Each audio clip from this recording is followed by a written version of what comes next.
Lesson 3, estimating overview and order of magnitude estimate. We have 3 learning objectives today. Explain the 3 types of construction cost estimate that used for civil environmental projects, and then distinguish estimating method and their accuracies, and we compute the order of magnitude estimate using the 2 approaches, index-based and cost capacity approaches. So let's start with the why we need to do the cost estimate. Why estimate? Think about the self. Why we need to do a cost estimate for the project. So basically, different party have different interests, different purpose, but any party involved in the project, we need the estimate. So let me write a few perspectives from different parties. For example, owner, what estimate can help them? First, for the owner, it will support they make a decision making. So it will support owner decision making. Give us an estimate, and then they will know whether they can afford to start with the project or what else they can do. What are the funding sources available to do the project, and that we need the estimate to make that decision. And then for the designer, engineers also need the estimate. It will have designer in making material and design decision. Assist designer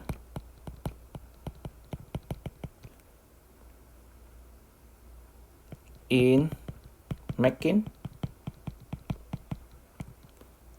material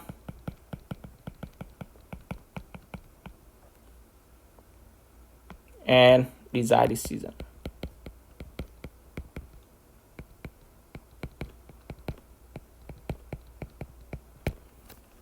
So with the owner budget, the designer, we need to determine the scope, what the process, for example, the wastewater treatment plan or treatment plan, water treatment plan, what process we need to make to meet the budget, what are the capacity need to be. So those are the critical decisions that need to be made by the designer to meet the budget. And when we talk about budget, we need to know the estimate of the project. And then also from the contractor, subcontractor, we need to have the estimate to define who are the contractor, subcontractor for that. So it will be at a critical tool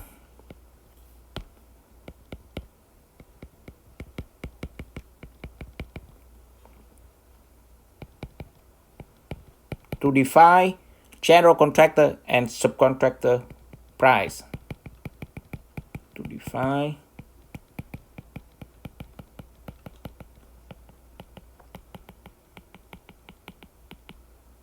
or subcontractor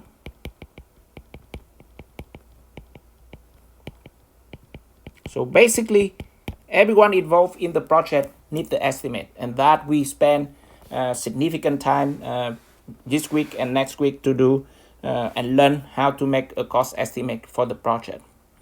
And they involve multiple methods, depends on the definition of the project, and that is the next topic we want to talking about, the estimated time versus accuracy. How much effort we need to get involved in estimating, and what is the accuracy should be. Time and efforts versus accuracy. And that also comes with the method for each of the effort that we have, and that go to slide number 2. refer to slide number 2, and that I'm go here, that you can see. So you see the estimating time versus accuracy, just assuming a 2 million construction project. And as you can see, if you spend more time, if the project, the estimating time spend a few minutes, we can get the estimate of the project, and that the accuracy level, it can be plus minus 20%. And then we can spend hours, can reduce, improve the accuracies, plus minus 15%.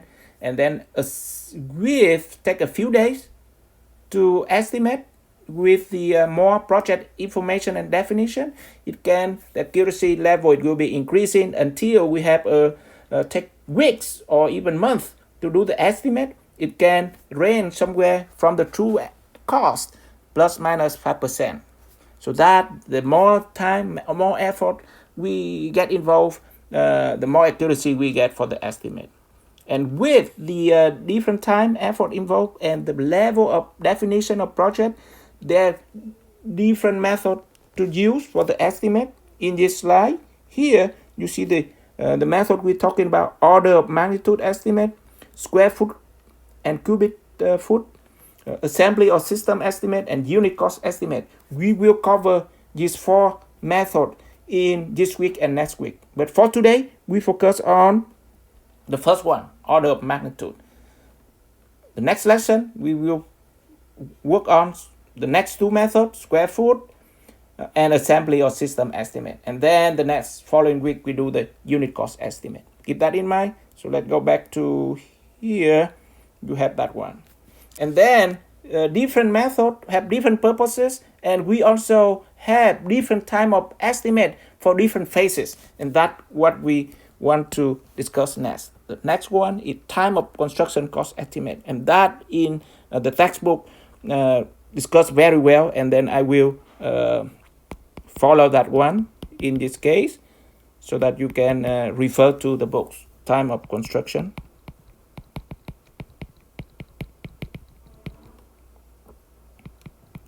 cost estimate.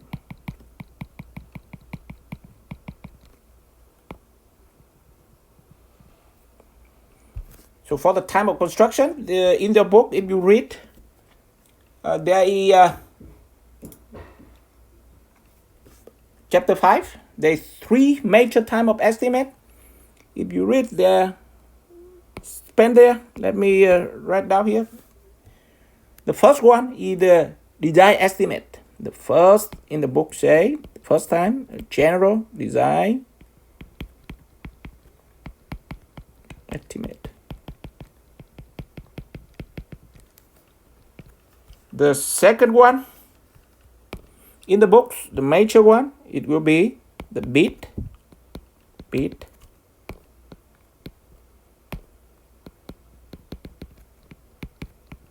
estimate. And the last one is control estimate. If you interest further, the book describe very detailed about this time of estimate. In here, I just make a summary of that. So the design estimate in the book, they have 3 subtype of estimate. The first one, screening estimate.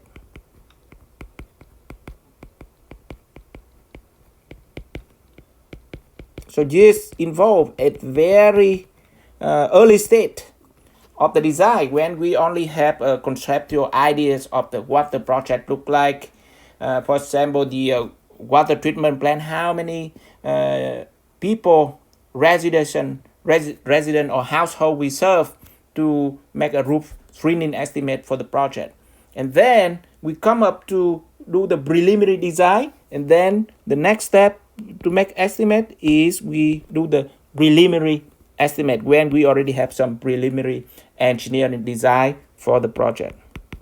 For example, we already figured out what should be the process for this wastewater treatment, etc. Preliminary design estimate. associated with the preliminary design have for the project.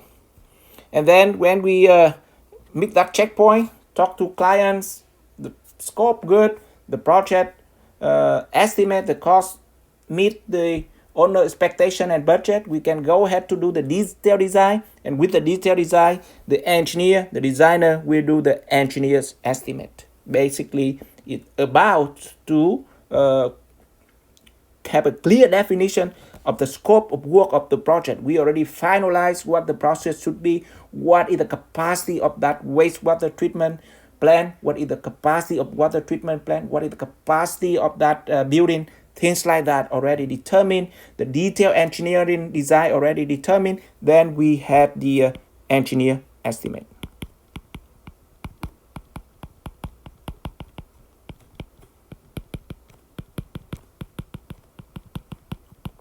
And when we have engineer estimate, we go for the bid.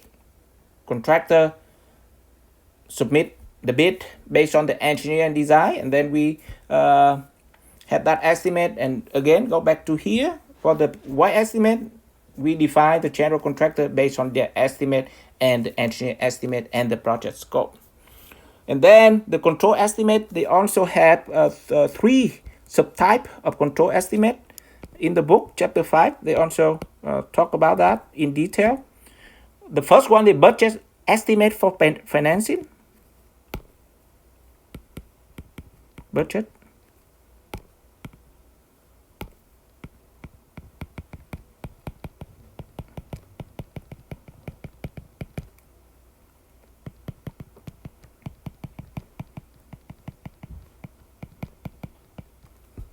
And then the budget costs after contracting.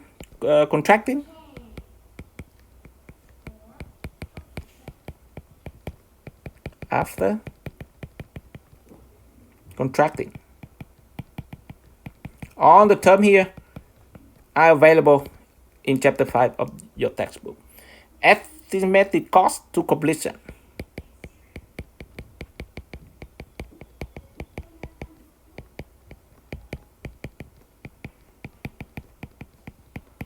I'm going to briefly explain what is that about for this one.